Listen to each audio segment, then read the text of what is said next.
ওই যে পরীক্ষা, যেমন কালকে যে আইসিটি পরীক্ষাটা ছিল, ও বের হয়েছে কান্না করিয়া।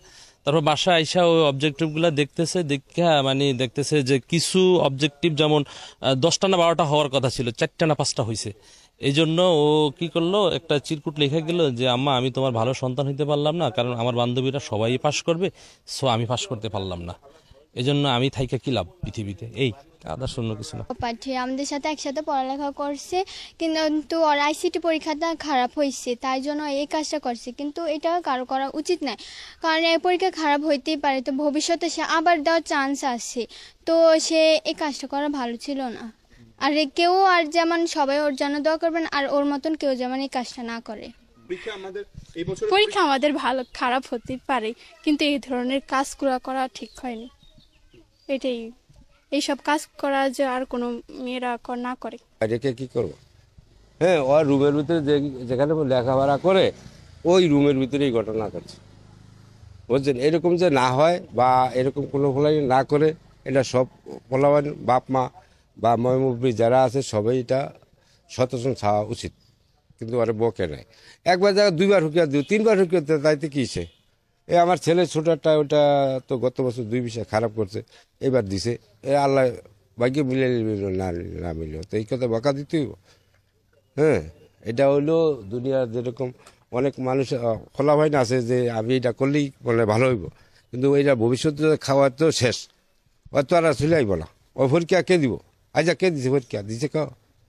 এই যে আত্মীয় স্বজন যারা আছে সবাই তো আজ দিনটা সবাই আজ নষ্ট করছে। কে খারাপ করছিল?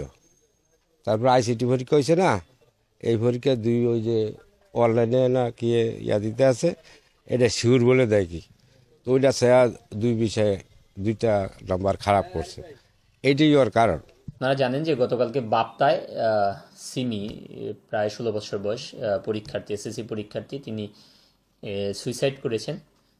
তো এই ঘটনার প্রেক্ষাপটে আমরা যখন ঘটনাস্থলে যাই, গিয়ে জানতে পারলাম যে তিনি বাবা মায়ের কন্যা সন্তান হিসেবে পরীক্ষা দিচ্ছিলেন। তো এরই প্রেক্ষাপটে তার পরীক্ষায় সামহাউ খারাপ হচ্ছিল। তো মা বাবা যখন তাদের কথা বলতেছিল বা কথা কাটাকাটি হচ্ছিল, এ নিয়ে সে রাগ করছিল যে, এবং রাগ করার একটা পর্যায়ে সন্ধ্যাবেলা নাস্তা করার পরবর্তী সে পড়ার জন্য তাদের আলাদা ঘরে গেছে।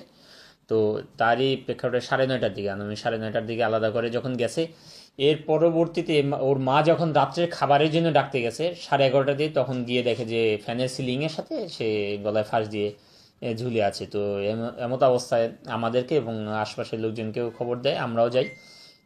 ঘটনাস্থলে গিয়ে যেটা জানতে পারলাম যে তার যেহেতু পরীক্ষা খারাপ হচ্ছিল এবং সে মা বাবার মানে প্রত্যাশা পূরণ করতে পারবে না, এই কারণে সে হতাশ হয়ে সে এই আত্মহননের পথ বেছে নেয়। বেসিক্যালি এটা আসলে সে আবার এক চিরকুটও রেখে গেছে যে আমি ম্যাথস পরীক্ষা ভালো করতে পারি নাই, বা সামনে পরীক্ষা ভালো করতে পারবো কিনা, তোমাদের মুখ উজ্জ্বল করতে পারবো না, এ সংক্রান্ত একটা চিরকুটও রেখে গেছে। তারপর আমরা দেখছি এই ঘটনার সংক্রান্ত ওখান থেকে লাশ নিয়ে আসার পরে সুরতহাল করা হয়েছে, আমরা সন্দেহজনক কিছু পাইনি, এবং মা বাবা আমাদের কাছে ইতিমধ্যে বিনা ময়না তদন্তে লাশ নেওয়ার জন্য আবেদন করেছেন। আমরা এভাবেই আইনগত প্রক্রিয়াটা আগাচ্ছি। একই সাথে আমি যারা মা বাবা আছেন বা যাদের কন্যা সন্তান আছে বা পুত্র সন্তান আছে, তাদেরকে বলবো, জাস্ট আমরা পরীক্ষার সময় সন্তানদেরকে প্রেশার ক্রিয়েট না করে পরীক্ষার আগের সময়টাতে আমরা তাদেরকে পড়াশোনা করে কিনা, নিয়মিত স্কুলে যাচ্ছে কিনা, নিয়মিত বইয়ের কাছে বসছে কিনা, পড়াশোনা করতেছে না, এই ব্যাপারটা খেয়াল রাখা ভালো। পরীক্ষার সময় আলটিমেটলি 1-2 দিনের জন্য এই সময় বেশি প্রেশার ক্রিয়েট করলে তাকে তার মনস্তত্ত্বের জায়গা থেকে সে আসলে, ছোট বাচ্চারা এটা ইউজ টু হতে পারে না, যার কারণে তারা এই ধরনের দুর্ঘটনার দিকে নিজেদেরকে ধাবিত